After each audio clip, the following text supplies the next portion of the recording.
دا ویډیو د هغو ځوانانو لپاره په ځانګړې توګه جوړوم چې هغوی په خپل ژوند کې ډېر ناهیلي دي او یو ډول په ناګمانو له تشویش ډک حالت کې ژوند تېروي او نه پوهېږي چې څه وکړي. ګورئ، مهمه خبره دا ده په ژوند کې چې یو سړی خپل همت وکړي، یو سړی خپل غیرت وکړي، یو سړی دغه تمه ولري چې هر څه کوم زه یې باید په خپله مټو وکړم. له چا تمه ساتل او د چا په تمه کېناستل او همت نه کول هغه څه دي چې تاسو به ټول عمر په سټرس کې هم ساتي، تاسو به ټول عمر په ستونزو کې هم یې، هېڅکله به له ستونزو راونه وځئ.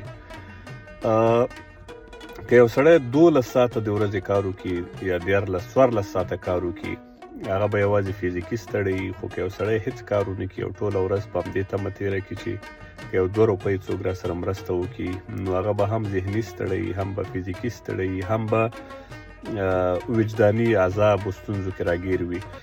دا د پیغور په ډول زه دا ویډیو نه خپروم، خالي یوازې د دې لپاره خپروم چې تاسو خپل همت، ستاسې هڅې، ستاسې میړانه او ستاسې غیرت تاسو له هر ډول بدبختۍ او ستونزو ژغورلی شي.